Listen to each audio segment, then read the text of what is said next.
VD സതീഷിന്റെ social media coordinator ഹവാല ഇടപാടുകളിലും പങ്കാളി. നമസ്കാരം. ഈ ദിവസത്തെ ഏറ്റവും പ്രധാനപ്പെട്ട വാർത്താ വിശേഷങ്ങളുമായി ജനയുഗം ടോപ് 10 ന്യൂസിലേക്ക് സ്വാഗതം. മുഖ്യമന്ത്രി VD സതീഷിന്റെ സോഷ്യൽ മീഡിയ കോർഡിനേറ്റർ ഉൾപ്പെടെ പിടിയിലായ കാസർഗോഡ് MDMA ലഹരിക്കടത്ത് കേസിലെ അന്വേഷണം കൂടുതൽ തലങ്ങളിലേക്ക്. ലഹരി മാഫിയയ്ക്ക് പുറമെ കോടികളുടെ ഹവാല ഇടപാടുകളിലും ഉന്നത രാഷ്ട്രീയ നേതാക്കളുമായുള്ള വഴിവിട്ട സാമ്പത്തിക ബന്ധങ്ങളിലും പ്രതികൾ പങ്കാളികളെന്നാണ് അന്വേഷണ സംഘത്തിന് ലഭിക്കുന്ന പ്രാഥമിക വിവരം. കേസിന്റെ അന്താരാഷ്ട്ര മാനങ്ങൾ കണക്കിലെടുത്ത് പ്രതികളുടെ വിദേശയാത്രകൾ കേന്ദ്ര നാർക്കോട്ടിക്സ് കൺട്രോൾ ബ്യൂറോ സജീവമായി നിരീക്ഷിച്ചു വരികയാണ്. പ്രധാന പ്രതികളിൽ ഒരാളായ അബ്ദുൾ സലാം തായ്ലൻഡ് ഉൾപ്പെടെയുള്ള വിദേശ രാജ്യങ്ങളിലേക്ക് നടത്തിയ സംശയകരമായ യാത്രകളെ കുറിച്ച് NCB വിശദമായി അന്വേഷിക്കും. ഭക്ഷ്യവസ്തുക്കൾ നിർമ്മിക്കുന്ന കോർപ്പറേറ്റ് സ്ഥാപനങ്ങൾക്ക് മുന്നിൽ കേന്ദ്ര സർക്കാർ കീഴടങ്ങുകയാണെന്ന വിമർശനവുമായി സുപ്രീം കോടതി. ഭക്ഷ്യവസ്തുക്കളിൽ ഉയർന്ന അളവിൽ പഞ്ചസാര, കൊഴുപ്പ്, സോഡിയം തുടങ്ങിയവ അടങ്ങിയിട്ടുണ്ടെങ്കിൽ മുന്നിൽ തന്നെ പ്രദർശിപ്പിക്കണമെന്ന സുപ്രീം കോടതി ഉത്തരവ് പാലിക്കുന്നില്ലെന്ന് കണ്ടെത്തിയതിനെ തുടർന്നായിരുന്നു കോടതിയുടെ വിമർശനം.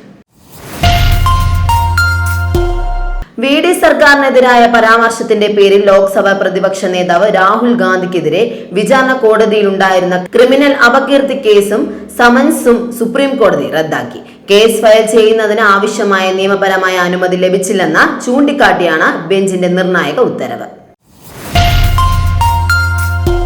കോൺഗ്രസ് ദേശീയ അധ്യക്ഷൻ മല്ലികാർജുന ഖർഗെയ്ക്ക് എതിരെ ഉയർന്ന ജാതി അധിക്ഷേപ വിവാദത്തിൽ ആരോപണങ്ങൾ പൂർണ്ണമായും തള്ളി ഉത്തരാഖണ്ഡ് മുഖ്യമന്ത്രി പുഷ്കർ സിംഗ് ധാമി രംഗത്തെത്തി.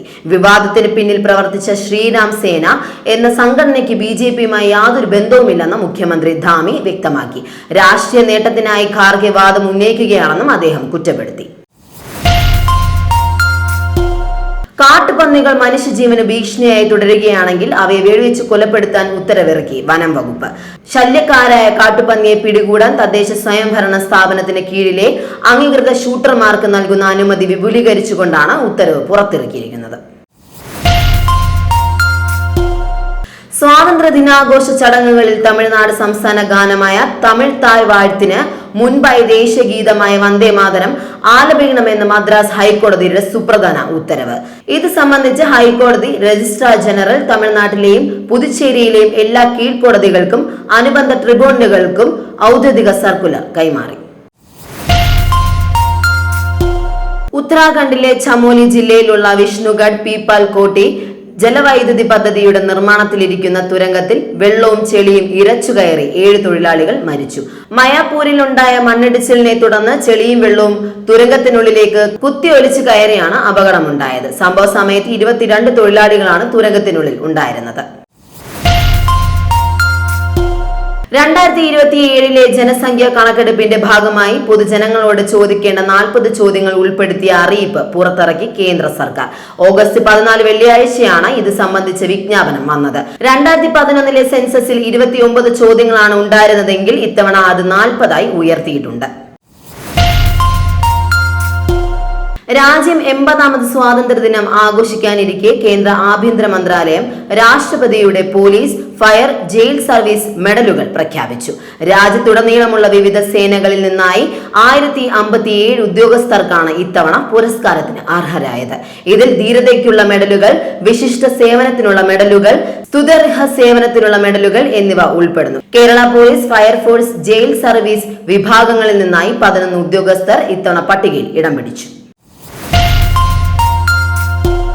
സിന്ധു നദീജല കരാറുമായി ബന്ധപ്പെട്ട് ഇന്ത്യക്കെതിരെ വീണ്ടും പ്രകോപനവുമായി പാകിസ്ഥാൻ പ്രധാനമന്ത്രി ഷെഹ്ബാസ് ഷെരീഫ്. പാകിസ്ഥാനുള്ള വെള്ളത്തിന്റെ വിഹിതത്തിൽ കുറവ് വരുത്താൻ ശ്രമിച്ചാൽ ശക്തമായ പ്രതികരണമുണ്ടാകുമെന്നാണ് ഭീഷണി. പാകിസ്ഥാൻ ആവശ്യപ്പെട്ട ഓരോ തുള്ളി വെള്ളവും തങ്ങളുടെ റെഡ് ലൈൻ ആണെന്നാണ് ഇസ്ലാമാബാദിൽ നടന്ന ചടങ്ങിൽ അദ്ദേഹം വ്യക്തമാക്കിയത്.